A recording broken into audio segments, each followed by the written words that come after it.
बहुत सालों वर्षों के साथ उनके परिवार के साथ है और इस टाइम में वो इलेक्शन के बाद जिससे आपके मिलने आई है कलकत्ता के लिए।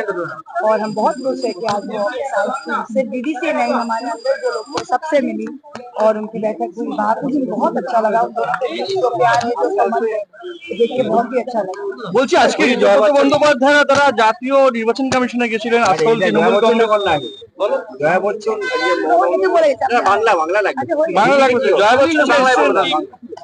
আমরা জয়াদির সাথে তো দিদির পারিবারিক সম্বন্ধ আছে বহু দশকে, তাই আজকে জয়জি প্রথমবার এই প্রথমবার এলেন। তিনি অনেকদিন থেকেই আসবো বলছিলেন, তার তিনি এসছেন দিন কলকাতার, এই জন্যই এসছে মহতির সাথে দেখা করতে এবং মহতির সাথে দেখা করলেন, আলোচনা করলেন। দুটো বন্ধুর মতো দেখে খুব ভালো লাগলো, তাদের মধ্যে যে ভালোবাসার সম্পর্ক, একটা রেসপেক্টের সম্পর্ক দেখেও খুব ভালো লাগলো। আর আপনারা তো জানেন পার্টিগত ভাবেও তিনিও সমাজবাদী পার্টির এমপি, আর তৃণমূল কংগ্রেস এবং সমাজবাদী পার্টি দিদি অভিষেকের সাথেও তো কিরকম অখিলেশের যা সম্পর্ক, আমরা একসাথে বরাবর লড়াইটা দিয়ে থাকি। তো খুব দুটো আমি বলবো দুজন বন্ধু, দুজন সহযোদ্ধা। আজকে এটা দেখে সত্যি খুব ভালো শেখার মতো। তা দেখুন, আসল তৃণমূল কে এটা কারোর কাছে গিয়ে দাবি করতে হবে। যে বেকুব, আর আমি খুব ভেবেচিন্তে এই শব্দটা প্রয়োগ করছি, যে বেকুব ভাবে, এক মিনিট প্লিজ প্লিজ প্লিজ, যে বেকুব ভাবে যে কোথাও গিয়ে দাবি করতে হবে যে আসল তৃণমূল কি, সে কোনোদিন তৃণমূলই হতে পারে না, আর সে তৃণমূল কি তাও বুঝতে পারে না। কারণ যে আসল তৃণমূল সে জানে যে মমতা ব্যানার্জি তৃণমূল এবং দলটা মমতা ব্যানার্জি এবং তার হাতে আঁকা প্রতীকটাই, তা সে যেখানেই যান। তিনি আজকে জ্ঞানীশ কুমারের কাছে গেছেন। জ্ঞানীশ কুমার প্রথমে বাংলার ভোট ভ্যানিশ করেছে, তারপর নির্বাচনের সময় তিনি গণতন্ত্রকে ভ্যানিশ করেছেন, তারপর তিনি রাম মন্দিরের একজন ট্রাস্টি, না তিনি ওই বোর্ডেও আছেন। সেখানে আপনারা দেখেছেন ৩,৫০০ কোটি টাকা লুট হয়েছে, সেখানে সেটি ভ্যানিশ করেছে।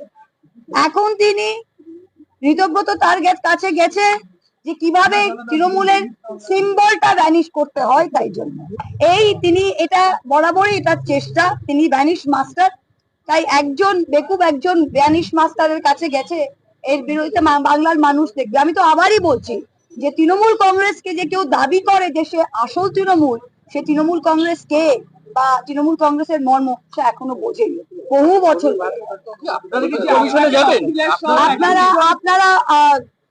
আপনারা দেখবেন, আমরা যাই করব আপনারা দেখবেন। আমি যেটা পরিষ্কার বললাম যে ওদের কমিশনে যেতে হবে, ওদের প্রথমে সবকিছু করতে হবে, কারণ ওরা আমরা তো তৃণমূল, মমতা ব্যানার্জি তো তৃণমূল, মমতা ব্যানার্জি তো দাঁড়িয়ে বলতে পারে না যে আমি মমতা ব্যানার্জি, আমি তৃণমূল।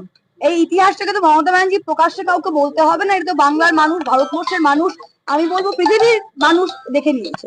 তাই মমতা ব্যানার্জি এখন দাঁড়িয়ে ইলেকশন কমিশনের বকালতনামা দিয়ে বলবেন যে আমি মমতা ব্যানার্জি আর আমি তৃণমূল কংগ্রেস তৈরি করেছি, এত দূর দিন না মমতা ব্যানার্জির এসছে, না আমাদের তৃণমূল কর্মী হিসাবে এসছে, না বাংলার মানুষ 2,60,00,000 যারা তৃণমূল কংগ্রেসকে ভোট দিয়েছিল তাদের এসছে।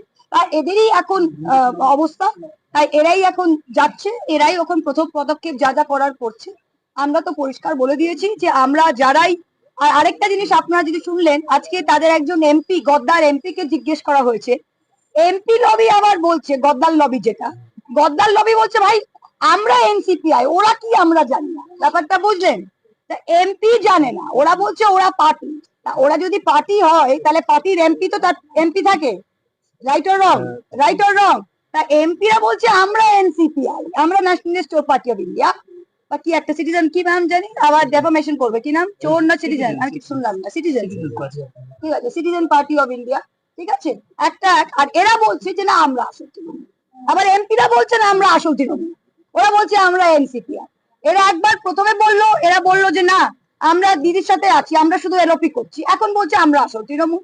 ঠিক আছে, তোমরা প্রমাণ করো তোমরা আসল তৃণমূল, দিদিকে তো কি দাঁড়িয়ে প্রমাণ করতে হবে না, বাংলার মানুষ জানে কে আসল তৃণমূল। আর আমি আবার একই জিনিস বলছি যে মহিলা দাঁড়িয়ে তিনি নিজে সিপিএম এর আমলে কংগ্রেসের রমরমা বাজার ছেড়ে কংগ্রেসের সুদিনে নিজে একা বেরিয়ে এসে যিনি সিম্বল একে 9টা এমপি থেকে একটা এমপি থেকে আবার ফিরে গিয়ে তিনবার চিফ মিনিস্টার হয়েছেন, তাকে সিম্বল নিয়ে ভাবতে হয় না, তার হাত কাজ করে তিনি আরেকটা সিম্বল আঁকতে পারেন। তাই এই জিনিসটা তো ওদের নেই, এই জিনিসটা তো ওদের নেই, সেটাই মেন। আরেকটা যেটা আমি